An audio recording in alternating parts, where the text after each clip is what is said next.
கண்ணழகியும் கன்னடத்து பைங்கிளியுமான சரோஜா தேவி பெங்களூருவில் காலமானார். பழம்பெரும் நடிகை என்று சொல்லப்பட்டாலும் அவர் இன்றும் இளமையுடனே காணப்பட்டார். பொதுவாக 87 வயதில் இத்தனை அழகுடன் இருப்பதென்பது பெரிய விஷயம்தான். 17 வருடங்கள் தமிழ் திரையுலகின் முன்னணி நாயகியாக தமிழ், கன்னடம், தெலுங்கு, இந்தியில் 200க்கும் மேற்பட்ட படங்களில் நடித்தவர். 1955ஆம் ஆண்டு மகாகவி காளிதாசா எனும் கன்னட படம் மூலம் திரையுலகில் அறிமுகமானவர். எம்ஜிஆரும் சரோஜாதேவியும் இணைந்து 27 படங்கள் நடித்தனர். அதில் 27 படங்கள் வெற்றி பெற்றன. சிவாஜி கணேசனுடன் 17 திரைப்படங்கள் அவர் நடித்துள்ளார். ஜெமினி கணேசனுடன் சரோஜாதேவி இணைந்து நடித்த படம் கல்யாண பரிசு.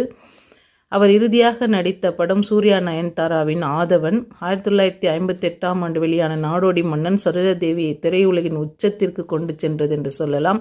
அவர் நடித்த அத்தனை படங்களிலுமே அவருடைய ஆதிக்கம் இருக்கும்.